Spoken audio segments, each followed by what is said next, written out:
This week on the Modified World, I'm going to talk to you a little bit about bridge piercings. Stay tuned.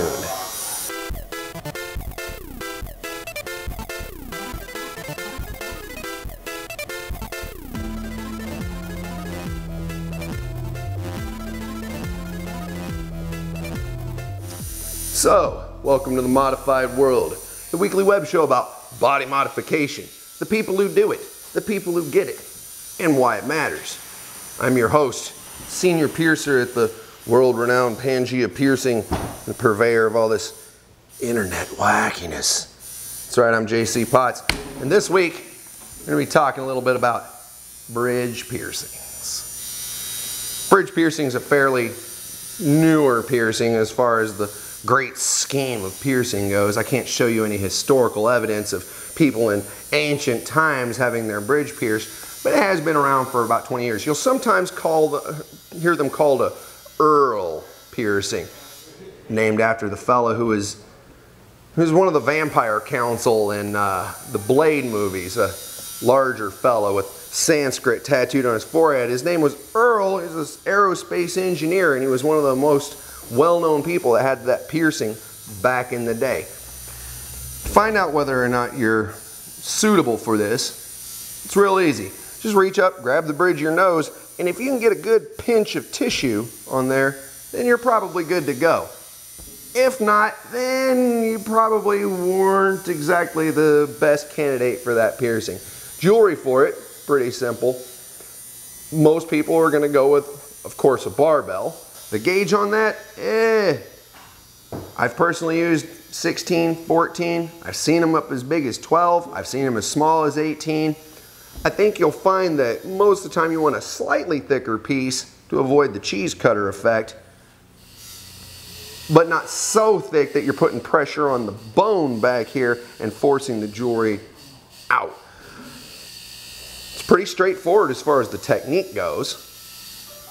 You just kind of, I suppose you could clamp them. I've always done them freehand myself, but it's about like doing an eyebrow piercing, and it feels about like doing an eyebrow piercing too, which is awesome. A lot of people like to get a lot of visual impact for not a lot of pain and suffering.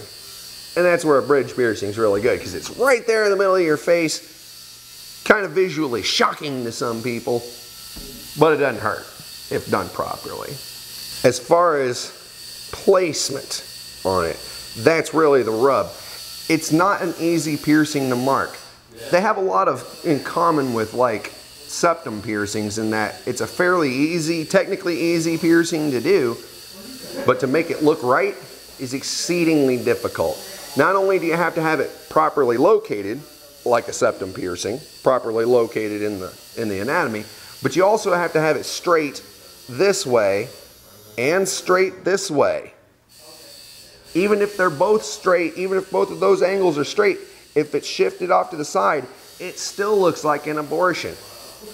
So, if you're a person looking to get it, make sure that it's properly marked and all that beforehand.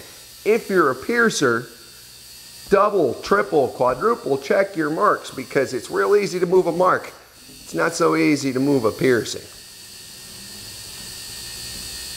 As far as aftercare goes on it, it's pretty simple. It's about like taking care of any other piercing. Keep your hands off it, keep it dry. Try not to molest it too much. A lot of cool options for jewelry too. Bullet spikes and cabochons and claw set balls and prong set gemstones and a whole multitude of cool things. And if you follow me on my Instagram and whatnot, I'm sure you'll be seeing plenty of good options for that. Not trying to induce you all to follow me or anything, but it doesn't hurt. And that's pretty much all I have for y'all this week. Yep, that's right. No big ranting about opinions or inducing you to do any kind of crazy political stuff or anything like that. Nope, just some straight information about a piercing that some people have asked about. Sometimes that's all the show consists of. I don't know what to tell you.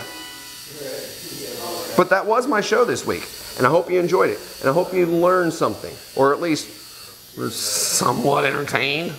I don't know. I give out swag periodically to engage subscribers. So leave me a comment in the section down below. It lets me know that you're paying attention and that you really, really care. Or maybe not.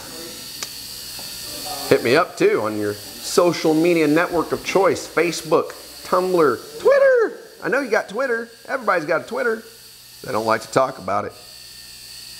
Of course, hit me up next week for yet another episode of The Modified World.